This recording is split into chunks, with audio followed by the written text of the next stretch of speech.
नमस्कार, मैं हूं पुनीत पाठक और आप देख रहे हैं छत्तीसगढ़ की बात। बहुत स्वागत है आप सबका। छत्तीसगढ़ में इन दिनों ट्वीट वॉर छिड़ा हुआ है। ट्विटर के ऊपर दोनों तरफ से एक दूसरे पर कटाक्ष, एक दूसरे पर जमकर हमले बोले जा रहे हैं। प्रदेश के पूर्व मंत्री अजय चंद्राकर के गोबर को राजकीय चिन्ह बनाने के सलाह देने वाले ट्वीट पर अभी बवाल थमा भी नहीं कि कांग्रेस पार्टी ने राज्यसभा सांसद सरोज पांडे की चीन यात्रा से जुड़ी एक तस्वीर को ट्वीट किया। इस ट्वीट के सामने आने के बाद बीजेपी और कांग्रेस के बीच में बयानबाजी का दौर शुरू हो गया। बीजेपी ने कांग्रेस पर पुरानी तस्वीर पर झूठ बोलने का आरोप लगाया कि हाल की तस्वीर बता रहे हैं। जवाबी हमला करने में भी देर नहीं हुई। कांग्रेस ने बीजेपी को बेशर्मों की टोली बता दिया। क्या इस ट्वीट वॉर का कोई मकसद है? क्या वाकई इस समय इस तरह के विवाद से दोनों दलों या प्रदेश की जनता को कुछ हासिल होगा? बात करेंगे इस पर, लेकिन यह पूरा घटनाक्रम कहां से शुरू हुआ, किस तरह और किस तरफ जाता हुआ दिखाई पड़ रहा है, यह भी दिखाते हैं। इस पूरे मामले में दरअसल राष्ट्रीय स्तर से लेकर क्षेत्रीय स्तर तक के नेता, मंत्री, पूर्व मंत्री सभी शामिल दिखाई पड़ते हैं। दरअसल गोबर को लेकर खरीदने की योजना सरकार ने शुरू की और इस योजना के ऊपर जो है एक कटाक्ष करके शुरुआत हुई थी और इस कटाक्ष में कहीं मर्यादाओं को लांघा गया और वहीं से शुरू हुआ ये ट्वीट वॉर।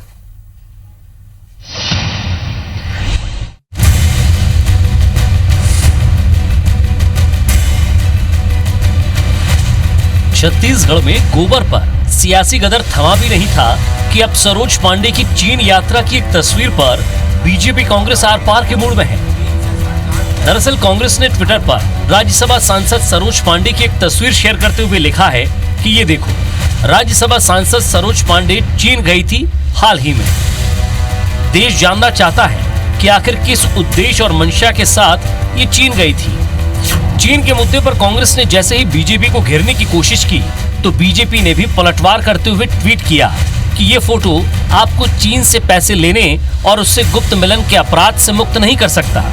इतना ही नहीं, बीजेपी ने तंज कसा कि केंद्र में कांग्रेस विपक्ष के लायक भी नहीं बची है। यही हाल रहा तो कोई नाम लेवा नहीं रहेगा।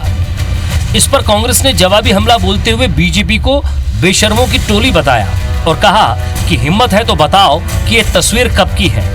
कांग्रेस यही नहीं रुकी, उसने बीजेपी को कायर की उपलब्धि तक दे डाली। इसी बीच एकात्म परिसर में प्रेस कॉन्फ्रेंस में शामिल होने पहुंची सरोज पांडे से जब कांग्रेस के आरोपों पर सवाल पूछा तो उनका कुछ इस अंदाज में जवाब था। आज से 6 साल पहले मैं जब चाइना गई तो कांग्रेस को भी वो जानकारी करनी चाहिए। जैसे कांग्रेस के नेता है, जैसे राहुल गांधी जी है, वैसे ही पूरी कांग्रेस बन रही है। कांग्रेस के नेताओं को थोड़ा मंथन करना चाहिए, चिंतन करना चाहिए, अध्ययन करना चाहिए। भविष्य उनका उज्जवल होगा। अगर ये नहीं करेंगे तो जहां खड़े हैं उससे भी नीचे जाएंगे। आप ट्वीट करने के पहले ये तो बताते हैं कि ये फोटो कब का है।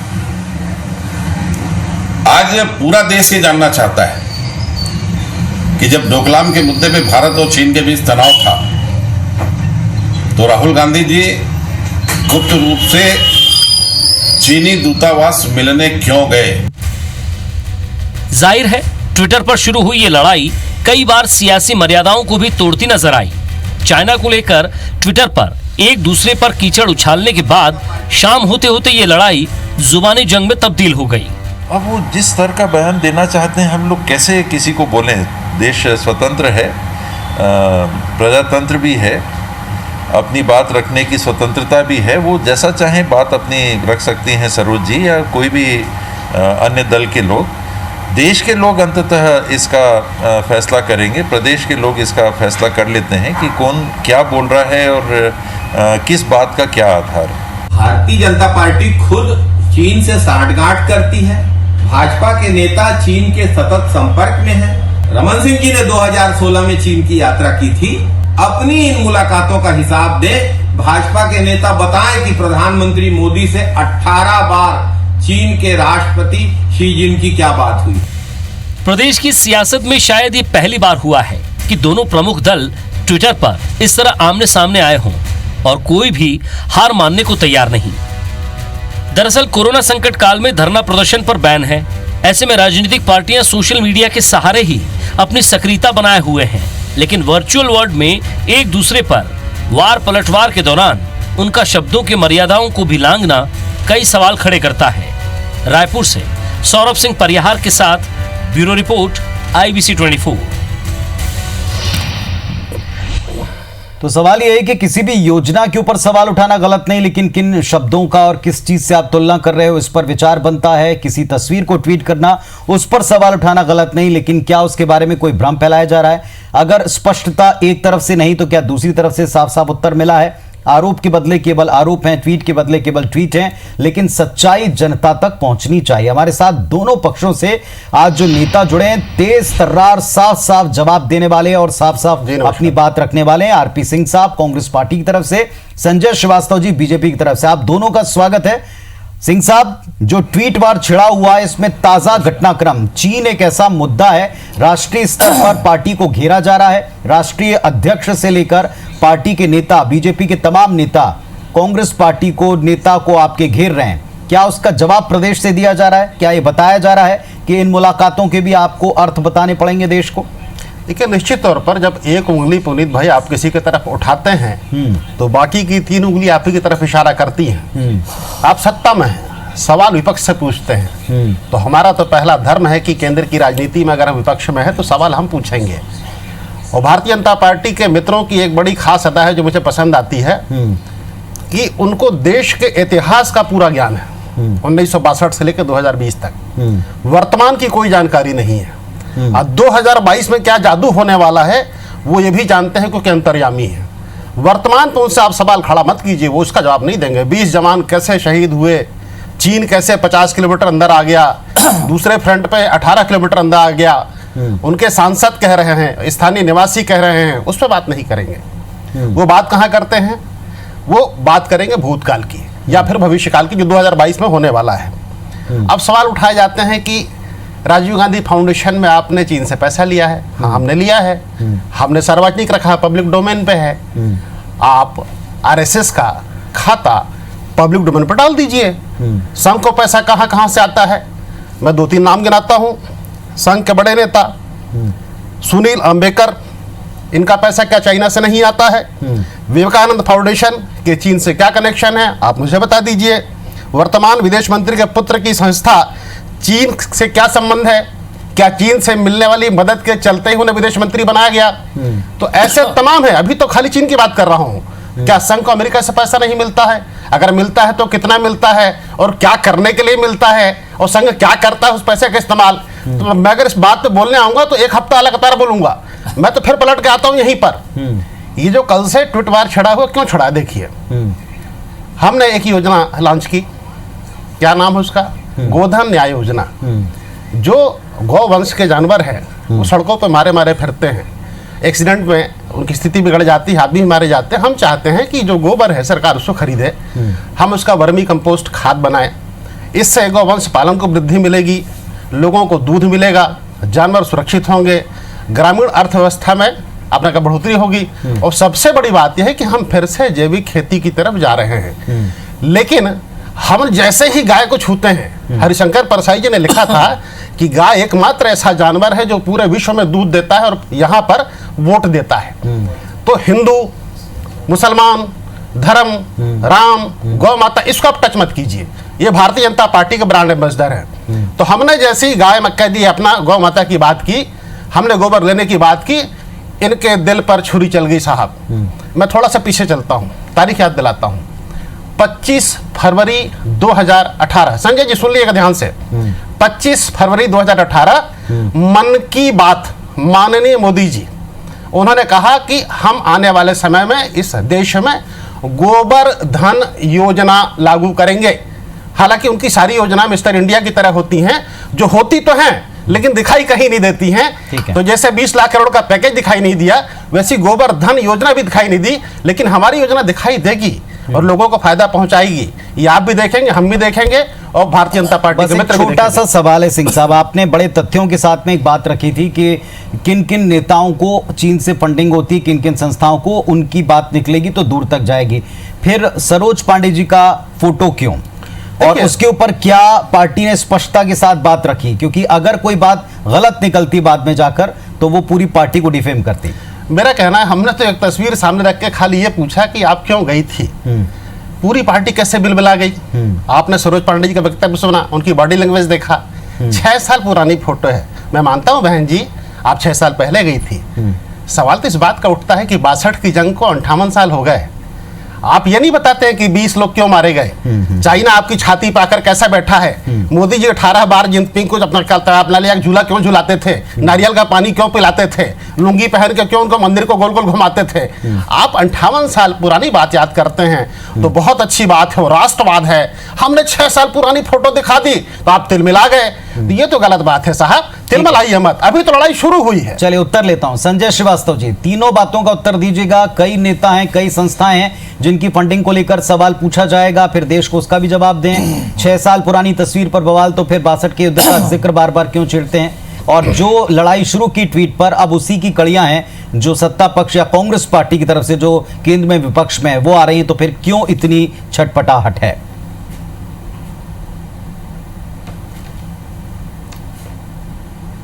पुनीत जी, उम्मीद करता हूं कि सरोज जी तो तिलमिलाई नहीं है, लेकिन आरपी मेरी बातों को सुनकर तिलमिलाए नहीं, ये मेरा निवेदन है। देखिए, ट्विटर जो है, ट्विटर वार चाहे चाइना की बातचीत करें, फोटो अपलोड जो किया है, कांग्रेस ने जो कुकृत्य किया है कि जिस तरीके से फोटो को डालकर एक बार फिर से लोगों को भरमाने का प्रयास किया है, चाहे हम गोधन योजना की बात करें, ट्विटर एक सशक्त माध्यम होता है अपनी बातों को रखने के लिए, आम आदमी तक रखने के लिए एक सशक्त माध्यम है।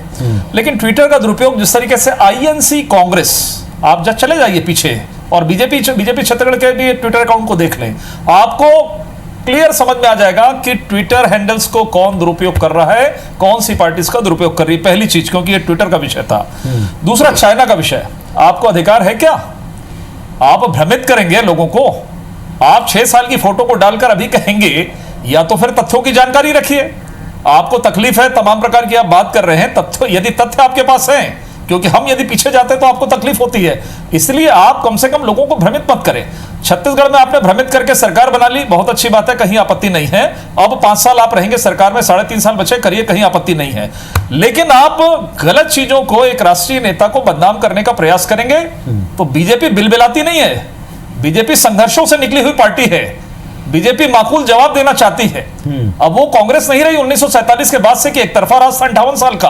अब तो इस देश के अंदर में एक सशक्त पार्टी है, चाहे हम सत्ता में हो, चाहे हम किसी प्रदेश में विपक्ष में हो, हम शांत नहीं बैठने। आपकी कारगुजारी जो 58 साल चली है उसको हम बिल्कुल सामने रखेंगे, पहली बात। दूसरा, चाइना का विषय, चाइना सब जाते हैं, कहीं आपत्ति नहीं है। देश की आजादी के बाद से नेहरू जी गए होंगे, अटल जी गए होंगे, मोदी जी गए होंगे, कहीं आपत्ति नहीं, तमाम नेता गए होंगे, क्योंकि हमारे संबंध, व्यापारिक संबंध, बहुत सारी चीजें, हमारे घर में भी चाइना की चीज पड़ी होगी, आपके घर में भी चाइना की चीज उपयोग कर रहे होंगे आप। लेकिन ये सवाल तो खड़ा होगा कि यदि राजीव गांधी फाउंडेशन कोई सरकारी फाउंडेशन नहीं है, आपने कहा कि ये तो क्लियर कट चीज है, कब आपने बताया? कौन सा वक्तव्य, आप मुझे बता दीजिए, कौन सी तारीख को आपने जारी किया कि भैया हमने फाउंडेशन पैसा लिया है? दूसरा विषय ये है, हमें मतलब नहीं है, ये आपकी कारगुजारी बहुत निकलेगी अभी। दूसरा विषय ये है कि आप एक राजनीतिक दल है, इस देश के सबसे पुराने राजनीतिक दल हैं, सबसे पहले बड़े आप राजनीतिक दल थे, अब तो हम हैं। आपकी और चीन की जो कम्युनिस्ट पार्टी है उसके बीच में एमओयू क्या हुआ, ये सार्वजनिक कभी आपने किया?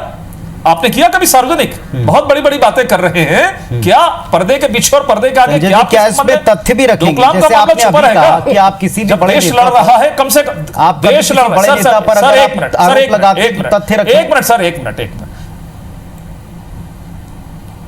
बिल्कुल तथ्य सर, ये तथ्यों की बात है, चैलेंज है, चुनौती है, इसको यदि वो नकार दे तो बिल्कुल चुनौती है मेरी, कहीं आपत्ति नहीं है। दूसरा विषय है जो गोबर की बात करें, गोधन योजना हम स्वागत करते हैं, कहीं आपत्ति नहीं है। गोधन योजना आपने अभी कहीं ना कविता पढ़ी कि गौ दूध देती है और वोट भी देती है, तो शायद वोट पाने के लिए तो आप इस तरह की योजनाओं को ला रहे हैं कि 1.5 साल के अंदर में 4 योजनाओं को लेकर आप आ गए। हमें आपत्ति नहीं है, 3.5 वर्ष आपके पास से करिए जितनी योजना लाना है, लेकिन भगवान की कृपा से केवल योजना लाकर बीते कल का विषय था, मैं उस पर जाना नहीं चाहता बर्दाश्त नहीं करेगी। लेकिन एक बात ये भी तय है कि प्रतीक चिन्ह का क्या इस्तेमाल किया आपकी पार्टी के तमाम समर्थकों ने भी उसको क्रिटिसाइज किया। एक छोटा सा ब्रेक ले लूं, फिर आपने जो तथ्यों की बात रखी उसी पर लौटूंगा, उसी पर फोकस करूंगा। तो ट्वीट वॉर के ऊपर हम बात करें। आरपी सिंह साहब, क्या तथ्य हैं जो आरोप लगाए गए हैं फाउंडेशन पर, उसका जवाब क्या छत्तीसगढ़ से मिल रहा? पहले भी पूछा मैंने। दूसरी बात यह कि जो आरोप आप भी लगाते हैं उनको तथ्यों के साथ में क्यों नहीं रखा जाता? क्या बिना तथ्यों के इस तरह के आरोपों में समय और जनता, इनका फोकस कहीं डेविएट नहीं होता, भटकता नहीं? देखिए, बड़े दुख की बात है ऐसे समय में जब चाइना हमारे देश के अंदर घुसा हुआ है, कहीं 50 किलोमीटर के 18 किलोमीटर रोज सैटेलाइट की इमेज आ रही है, तब भारतीय जनता पार्टी किस बेशर्मी के साथ जनता का ध्यान भटकाने के लिए कांग्रेस पार्टी से लड़ रही है। अरे हम कहाँ जाने वाले हैं, हम एक राजनीतिक दल है, यहीं रहेंगे, फिर लड़ लीजिएगा, हार जीत जिसकी होगी देखा जाएगा। अभी लड़ने की जरूरत है चाइना से। ये सच है कि नेहरू जी 62 की जंग हार गए थे, लेकिन लड़े तो थे। मोदी जी क्या कर रहे हैं, लड़ने से पहले आपने हार स्वीकार कर ली, निहत्थे सैनिकों को आपने भेजा, टीवी के सामने झूठ बोलते कि जवान निहत्थे नहीं थे, फिर आपको तर्क करते हैं कि 93 और 96 की संधि थी, 2 किलोमीटर के एरिया में सीज फायर है, गोली नहीं चल सकती। अरे तो जब एक पक्ष संधि को तोड़ रहा है तो आप मानने के बाध्य क्यों हैं? ठीक है, अगर गोली से हमारे जवान की मौत होती है तो चाइना के सैनिक की मौत गोली से क्यों नहीं होनी चाहिए? आप इस पर कोई बात नहीं करते हैं। आप राजीव गांधी फाउंडेशन पर सवाल उठाते हैं, सरकार आपके ये सवाल पूछ रहे हैं, कार्रवाई कीजिए। मैं तो आग्रह करता हूं, उत्तर दें। हम तो चुनौती देते हैं, आप नड्डा जी सवाल मत पूछिए, सरकार आपकी है। मुझे तो बड़ी हंसी इस बात पे आई कि 10 सवाल पूछने के बाद नड्डा जी ने अंत में ये नहीं कहा कि जब भाजपा की सरकार आएगी तो हम इसकी जांच कराएंगे। गनीमत उन्होंने ये नहीं कहा। संजय जी उत्तर दें, उत्तर दें। देखिए पुनित जी, आज पुनित जी देखिए पुनित जी, आज चाइना के साथ में हमारी जो स्थिति है सीमाओं पर, ये किसी से छुपा हुआ मामला नहीं है। आज तमाम प्रकार के सोशल मीडिया से लेकर तमाम प्रकार की व्यवस्थाएं हैं, ये किसी से छिपा हुआ मामला नहीं है। पूरा देश जो है वो भारत की सरकार के साथ है, भारत के जवानों के साथ में है। ये कहते तो जरूर है, इन्होंने कहा कि हम तो आपके साथ में हैं, बाद में लड़ लेंगे, लेकिन जिस बेशर्मी के साथ में आप चाइना के खिलाफ में बातचीत नहीं करके आप सरकार पर सवाल खड़ा कर रहे हैं, ये आपकी मंशा को प्रदर्शित करता है। और ये शायद मंशा आपकी वही एमओयू हो सकती है जो चाइना के साथ में आपने पर्दे के पीछे में जो एमओयू किया, यही तो लोग जानना चाहते हैं। मैं बता रहा हूं आपको एमओयू इसमें रोल है। आपको बताओ एमओयू, पार्टी 58-60 आपको बताओ एमओयू, एक मिनट मादा है सुनने का, 60 वर्षों तक सुनने का मादा है। सरकार में रहे, मोदी जी मुख्यमंत्री रहते हुए चाइना 4 बार गए। अरे सुनो, हिंदुस्तान के एकमात्र ऐसे मुख्यमंत्री थे जो 4 बार चाइना छोड़ लड़ाने गए। मादे की क्या करने जाते थे? सुन लो, टीवी कैमरे के सामने उनका दिया हुआ बयान है। सुनिए, टीवी कैमरे के सामने उनका दिया हुआ बयान है चाइना का कि मैं चाइना गया था, मैं वहां एमओयू करके आया हूं। कौन सा एमओयू करने जाते थे? और ऐसे दौर में जब वो दंगे के आरोपी थे, गुजरात फूकने और जलाने के आरोपी थे, पूरे विश्व में कोई देश उनको अपने देश में आने की अनुमति नहीं देता था, तब चाइना अनुमति देता था। अरे इस प्यार को मैं क्या नाम दूं? और रिश्ता क्या कहलाता है मेरे प्यारे भाई? मोदी जी 18 मुलाकात करते हैं, क्या बात होती है? झूला झूलाएं, नारियल पानी पिलाएं, और जब हमारे देश की सीमा में चाइना आ जाए तो आप छुप जाइए। 56 इंच का जो सीना है ना, वो 6 इंच का हो जाता है, जवान हमारे शहीद हो जाते हैं। फिर मोदी जी कहते हैं सर्वदलीय बैठक में ना कोई आया है, ना कोई गया है, ना उन्होंने कब्जा किया है। अरे कब्जा नहीं किया तो जवान कैसे शहीद हो गए? देखिए, आपकी विफलता है, आपको इतिहास, मैं फिर से बोल रहा हूं पूरी गंभीरता से, आने वाले समय में मोदी जी का इतिहास एक सबसे कायर प्रधानमंत्री के रूप में दर्ज करेगा। आप चाइना से जंग छड़िए, हम आपके साथ खड़े हैं, लेकिन आपकी हिम्मत नहीं चाइना से लड़ने की। आप कांग्रेस से लड़ेंगे, आप चाइना से न लड़ना पड़े इसके लिए बहाने खोजेंगे। अरे राजीव गांधी फाउंडेशन में कुछ गलत है तो कार्रवाई कीजिए ना, सवाल पूछेंगे आप सवाल पूछेंगे, कभी जनता से कभी विपक्ष से। एमओयू हुआ ना, मोदी जी ने क्या एमओयू किया था बताइए? हम तो राजनीतिक दल से एमओयू किए थे, एक मुख्यमंत्री इस देश से क्या एमओयू किया था बताइए ना, बताइए क्या देश से लड़ने का एमओयू किए थे? क्या देश में दंगा कराने का एमओयू किए थे? क्या देश में हिंदू मुस्लिम से खाई खोदने का एमओयू किए थे? वो किए थे बताइए ना। 10 सवाल आप पूछे, वो हिंदू मुस्लिम नहीं है। सिंह साहब और श्रीवास्तव जी एक अंतिम बात, आप अपनी बपोती समझते हो तुष्टीकरण के आधार पर।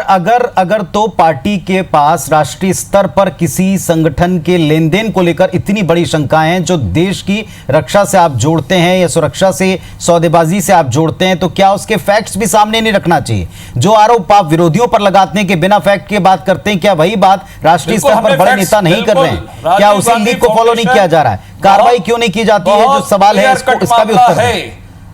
इनका बिल्कुल होगी, इनका पर्दाफाश किया गया, तभी तो जेल और बेल का चल रहा है विषय। मालूम नहीं है क्या आपको? जिस पत्र समूह को इन्होंने किया है, तो आज कौन बेल पे चल रहे हैं? सोनिया जी भी, राहुल जी भी बेल पे है। बिल्कुल कार्रवाई होगी। कार्रवाई के नाम पर ही तो दर्द है, कांग्रेस के नेताओं को दर्द है। ये नरेंद्र मोदी जी, नहीं तो इनका तो राज 58 सालों से चल रहा था ना, 58 चल रहा था। फाउंडेशन के नाम पर ऑडिट नहीं होता है, फाउंडेशन के नाम पर ऑडिट नहीं होता है, इनके नाम पे फाउंडेशन के नाम पर ऑडिट नहीं होता। शर्मनाक स्थिति है इनके लिए, इससे बड़ी बात नहीं है। नेशनल रिलीफ फंड का ऑडिट नहीं होता है, ऑडिट तो नहीं होता है। पीएम रिलीफ फंड की बंदरबाट जो होती है, केवल देश को